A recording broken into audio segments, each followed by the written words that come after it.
Eh bien bonjour à tous, je viens vous présenter l'un de mes rechargements en calibre 9 par 19, même deux rechargements, car là je vais vous présenter, je vais vous faire une petite démo sur de la 147 grains HN en copper plate, c'est-à-dire plomb recouvert de cuivre avec une petite couche plastique encore par-dessus, dite HS, High Speed, haute vitesse, donc en 147 grains.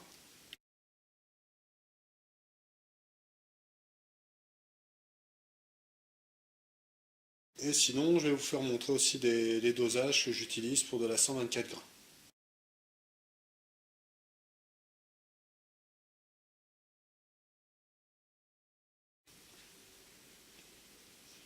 Donc pour faire un rechargement 9 mm, donc, comme plein d'autres rechargements, donc, nous avons besoin de douilles.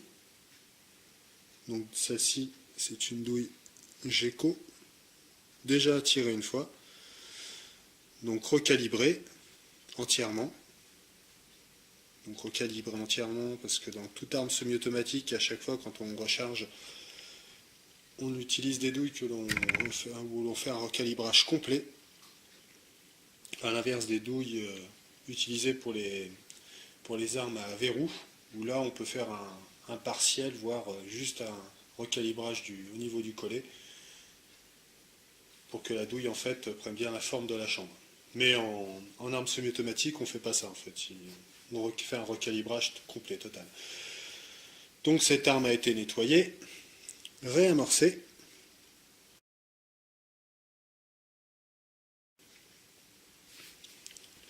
Réamorcée avec de la CCI Small Pistol 500, une amorce très classique.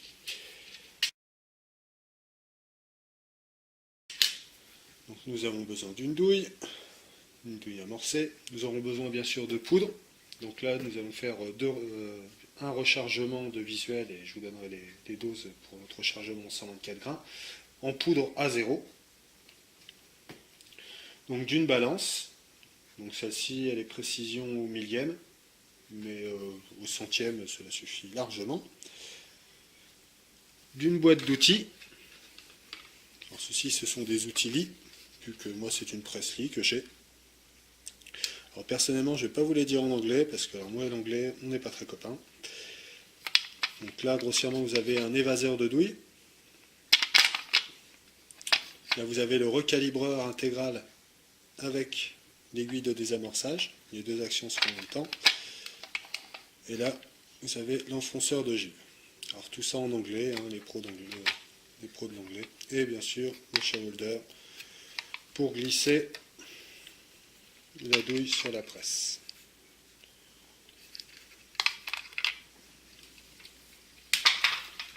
Et bien sûr, d'ogive.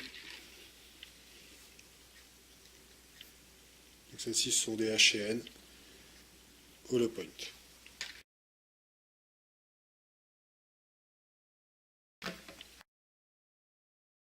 Donc vu que la douille est déjà recalibrée et réamorcée, il n'y a plus qu'à passer à l'étape de la poudre. Donc pour cela, moi, en 147 grains et en poudre à 0, je mets 0,31.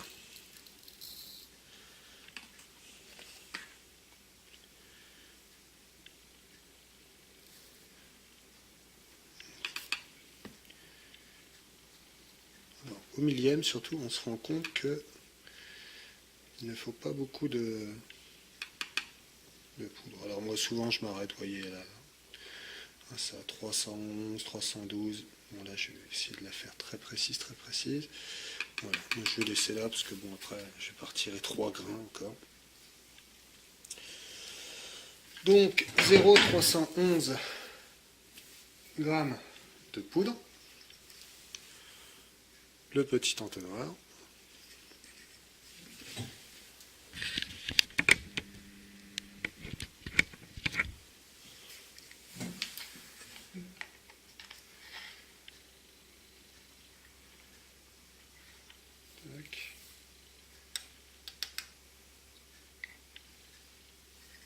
et de 1.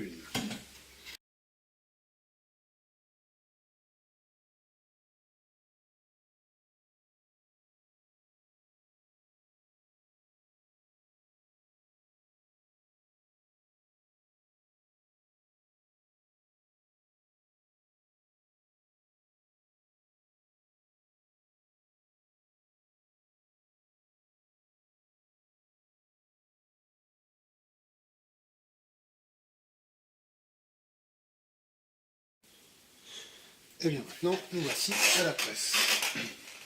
Alors ceci est une presse lit. La Challenger, si je me souviens bien, c'est la presse premier prix. Personnellement, elle me suffit largement. Je recharge donc du 9 par 19 et du 308 avec du 762 par 54. Et là, généralement, je vais essayer bientôt de m'acheter un 308 standard. Elle fonctionne très bien. Il n'y a rien à redire. Alors après, il y a sûrement des modèles dits mieux. Déjà en acier. Celle-là, c'est de l'aluminium, si je me souviens bien.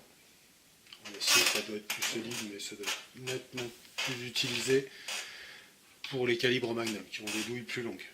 Donc, cela, votre shader que vous enclenchez pour avoir l'entrée vers vous. Vous êtes muni de votre enfonceur d'amorce. Préalablement, vous avez monté une bague sur votre presse. Alors, généralement, cette bague permet directement de changer les outils sans avoir à les re-régler. Personnellement, j'en ai plusieurs, mais en fin de compte, j'ai laissé celle-là, puis je re-règle à chaque fois. Car mes douilles ne sont pas toutes coupées à la même longueur, en fait. Le maximum pour une douille de 9 par 19 est de 19,15. Donc personnellement, je surveille surtout à ce qu'elle ne dépasse même pas les 19,10 toutes. Mais cela varie entre 18,95 et 19,10. Personnellement, j'effectue un tri.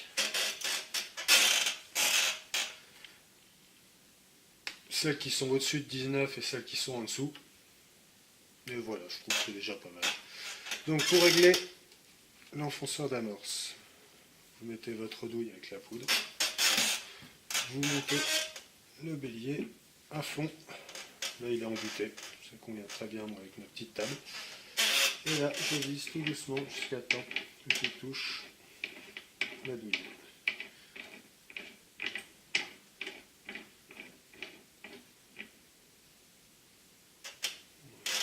Je touche la douille. Je bloque sans forcer. Je serre la bague.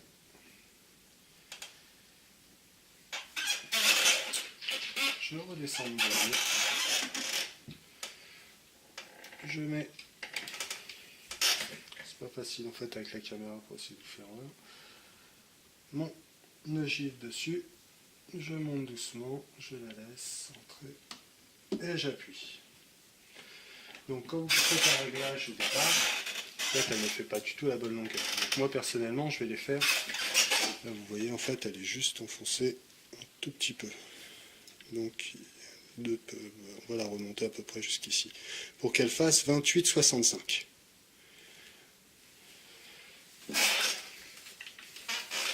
Donc vu qu'elle est pas assez enfoncée, voilà. Donc, personnellement j'ai des marques dessus. Donc là je sais qu'il y a ça. Généralement là ce sera mon premier. On va voir où je suis. 35. Donc elle va être là. Personnellement, vous me voyez faire des tours en fait, mais c'est parce que je suis habitué avec mes marques, je sais où à chaque fois, voilà, quand je l'enfonce, je mets un petit peu et je la retourne d'un quart. 9,6.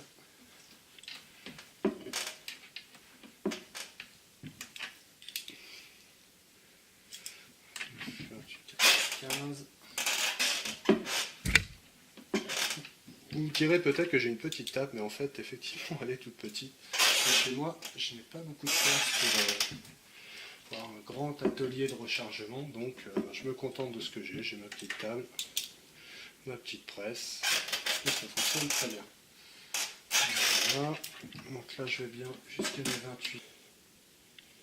65. Donc vous me direz, vu que les douilles sont triées, non pas de façon aléatoire, mais un peu plus large, de façon un peu plus large, effectivement il peut y avoir une différence au niveau de l'enfoncement. Hop, on tient comme ça en dessous. Mais la majorité du temps, les gens qui rechargent de toute façon certains ils mesurent même pas la longueur des douilles. Tac, 65. Regardez, hop, et en fait quand vous faites juste le tri à mi-distance, c'est-à-dire on va dire entre 18, 95 et 19, et celles qui sont entre 19 et 19, 10, non pas en dixième de millimètre, franchement, ça va. Oh, ça pourrait être pire. Voilà. Personnellement, là, j'en ai préparé une vingtaine pour vous faire un tir et vous faire montrer le résultat à 0,31. Alors à 0,31, selon l'étape de chargement, elles sont annoncées pour 320 mètres secondes. Donc 147 grains, 320 mètres secondes. Hop.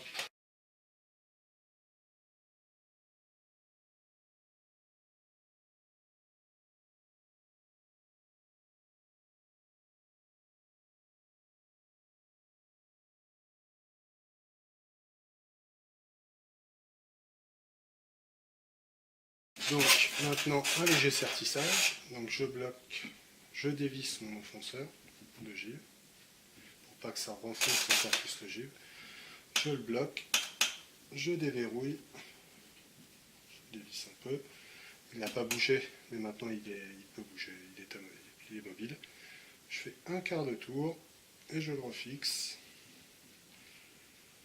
je mets juste un quart. On va dire c'est un sertissage léger. Après à la moitié vous avez un sertissage moyen et 3/4 vous avez un sertissage fort. Après suivant les manuels regardés, ça peut être un tour complet pour un sertissage fort. Donc ça c'est à vous de voir.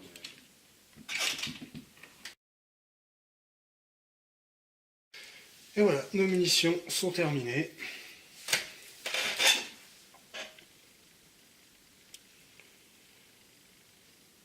Il n'y a plus qu'à voir en cible. Alors là, j'en ai fait une vingtaine. Pour faire une boîte complète de 50 à la monostation, je mets 45 minutes. Ouais, 45 minutes. À les peser une par une. Alors pour ça, souvent, j'utilise deux balances qui se contrôlent en plus l'une et l'autre. Comme ça, c'est très bien.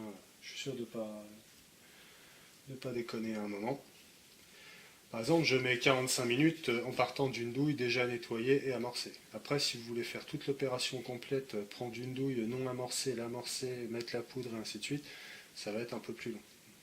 Il y aura des systèmes, mais après, pour moi, ce que je préfère faire, tout peser, voilà, je mets 1 heure pour faire une boîte de 50. Enfin, 45 minutes plutôt. 1 heure, c'est vraiment... Ça n'aurait jamais arrivé d'ailleurs. Eh bien, il n'y a plus qu'à voir ça en cible avec des 47 grains, des 147 grains et des 124 grains.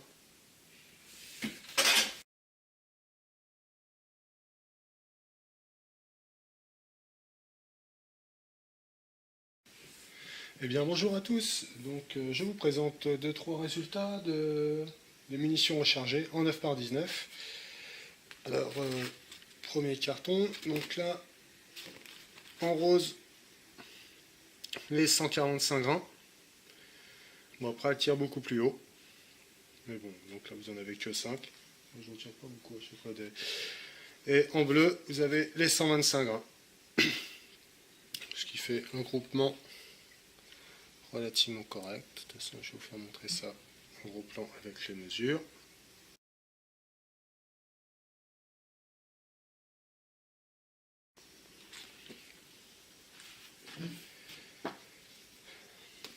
Une deuxième cible. Alors celle-ci est très intéressante plus intéressantes que les autres, car celle-là c'est de la 125 grains. Et alors on constatera donc que celle rechargée donc à la A0, les bleus, donc point visé ici, sont toutes là. Donc là après les écarts ça peut largement être moins, c'est tout à fait possible. En rose nous avons la SP2. Donc là la hauteur pareil ça peut venir de moi qui ai mal géré la hauteur. Mais en vert nous avons la A1. Toujours point visé ici pour toutes. La A1, les munitions sont carrément déportées sur le côté droit.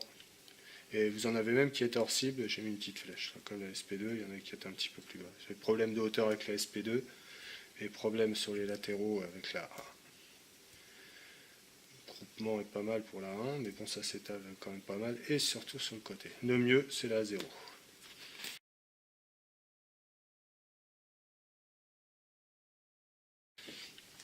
Et sinon, autre groupement. Bon, alors là, j'ai mélangé dessus, il y a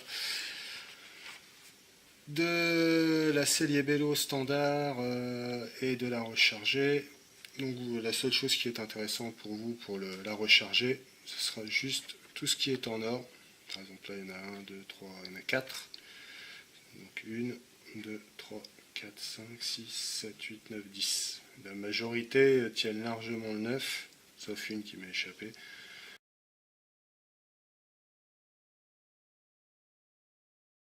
Donc honnêtement, quelqu'un qui tire bien, simplement, fera des meilleurs résultats que moi encore. J'espère que cette vidéo vous a plu, et à bientôt.